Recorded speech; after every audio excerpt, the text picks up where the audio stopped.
Cyclone Ditwah ने श्रीलंका में ऐसी तबाही मचाई जिसकी कल्पना किसी ने नहीं की थी।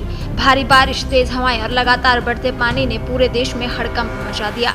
श्रीलंका के डिजास्टर मैनेजमेंट सेंटर के मुताबिक इस भीषण प्राकृतिक आपदा में अब तक 123 लोगों की मौत हो चुकी है और 130 से ज्यादा लोग लापता हैं। भारी बारिश और भूस्खलन ने श्रीलंका के कई हिस्सों को चपेट में लिया है, जिससे लाखों लोग प्रभावित हुए हैं। श्रीलंका के अधिकारियों ने कहा कि सशस्त्र बलों की मदद से राहत कार्य जारी है और अब तक 43,995 लोगों के घर नष्ट हो गए हैं, जिन्हें सरकारी कल्याण केंद्रों में पहुंचाया गया है।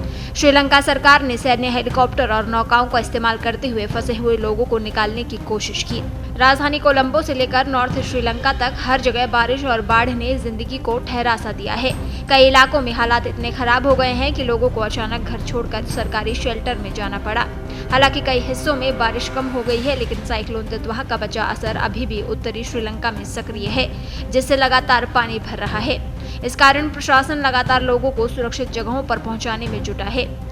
साइक्लोन ने सोमवार से ही अपना असर दिखाना शुरू कर दिया था, लेकिन बुधवार को इसके लैंडफॉल ने हालात पूरी तरह बिगाड़ दिए।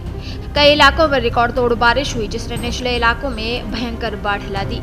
खास बात यह है कि ये साइक्लोन भारत की ओर तो बढ़ गया, लेकिन श्रीलंका में इसका प्रभाव इतना डरावना हो गया कि पानी कई जगह अपने पुराने रिकॉर्ड तोड़ने लगा।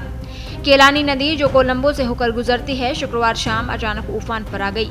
पानी ने अपने किनारे तोड़ दिए और करीब करीब शहर के कई हिस्सों में घुस गया। सैकड़ों लोगों को रातों रात सुरक्षित जगहों पर भेजना पड़ा। प्रशासन का कहना है कि अगर पानी इसी तरह बढ़ता रहा तो हालात और खराब हो सकते हैं। आपको बता दें, चक्रवात दितवाह शुक्रवार को श्रीलंका के उत्तरी और मध्य क्षेत्रों में भारी बारिश और भूस्खलन का कारण बना। भारी बारिश के कारण लगभग 44,000 लोग प्रभावित हुए और कई लोगों को अस्थायी राहत शिविरों में भेजा गया।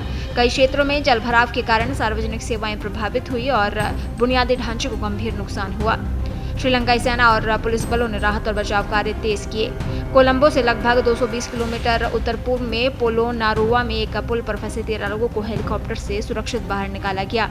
वहीं दुबई से श्रीलंका होते हुए भारत आ रहे करीब 300 यात्री पिछले 3 दिनों से कोलंबो के बंदरनाइके इंटरनेशनल एयरपोर्ट पर फंसे हुए हैं। इनमें करीब 150 यात्री तमिल हैं। एयरपोर्ट पर फंसे यात्रियों ने आरोप लगाया कि खराब मौसम की वजह से ऑपरेशन में रुकावट की वजह से उन्हें ठीक से खाना, पानी और बेसिक सुविधाएं नहीं मिल पा रही। वहीं भारत ने चक्रवात दितवाह से प्रभावित श्रीलंका को मानवीय सहायता प्रदान करने के लिए ऑपरेशन सागर बंधु की शुरुआत की। इस पहल के तहत भारतीय वायुसेना का एक विमान श्रीलंका पहुंचा, जिसमें लगभग 12 टन राहत सामग्री शामिल थी। वहीं भारतीय मौसम विभाग के अनुसार चक्रवाती तूफान दितवाह श्रीलंका के बाद अब भारत के उत्तरी तमिलनाडु, पुडुचेरी और दक्षिणी आंध्र के तटों की ओर तेजी से बढ़ रहा है। आईएमडी ने तमिलनाडु, दक्षिणी आंध्र प्रदेश और पुडुचेरी में भारी से बहुत भारी बारिश का अलर्ट जारी किया है।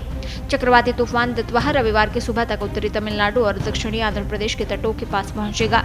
इस दौरान भारी बारिश के साथ 100 किलोमीटर प्रति घंटे की रफ्तार से हवाएं चल सकती है। मौसम विभाग ने ऐसे में अलर्ट जारी किया है।